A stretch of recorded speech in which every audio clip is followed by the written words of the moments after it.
Today's Kingstonist News is brought to you by Kingston Community Credit Union, Kingston's only locally owned credit union serving the community for over 65 years.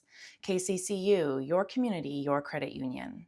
I'm Sarah Burtch with Kingstonist News, and here are your top headlines today, February 14th, 2025. The L&A County Detachment of the OPP is requesting assistance for citizens who may have witnessed or caught on camera an incident that left an OPP officer injured late last month. On Wednesday, January 29, 2025, around 7 a.m., an OPP officer attending the scene of a collision on Highway 401 was struck by a passing vehicle. This occurred in the westbound lanes of Highway 401 near Newburgh Road, and the officer was transported to hospital. Now, investigators want to learn from anyone who may have witnessed the collision or may have relevant dashcam video. Another indoor multi-sports facility has been proposed for the city of Kingston. This one would be located in the St. Lawrence Business Park next to the John Mackin soccer fields.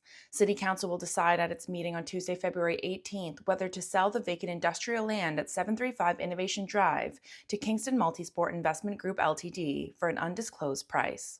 Youth Diversion has announced it will reestablish its intersections program in Kingston, as well as Frontenac and Lennox and Addington counties, thanks to a 2-year, $200,000 grant from the Law Foundation of Ontario. Youth Diversion said it is anticipated that this new funding will support 200 children and youth across Kingston, Frontenac, Lennox, and Addington over the next 2 years.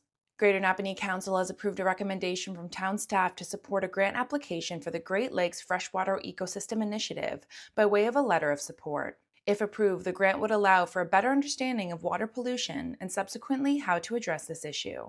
The Kingston Frontenac Public Library, in collaboration with the City of Kingston's Poet Laureate, Sadiqa de Meijer, is offering a poetry mentorship opportunity for aspiring poets ages 14 and up. The program will begin in March and will accept 8 participants. To apply, young poets are asked to email mmenga@kfpl.ca with a paragraph to express their interest in the program, along with up to 5 pages of poetry that they would like to work on. For more on this story and other local news, visit kingstonist.com and subscribe.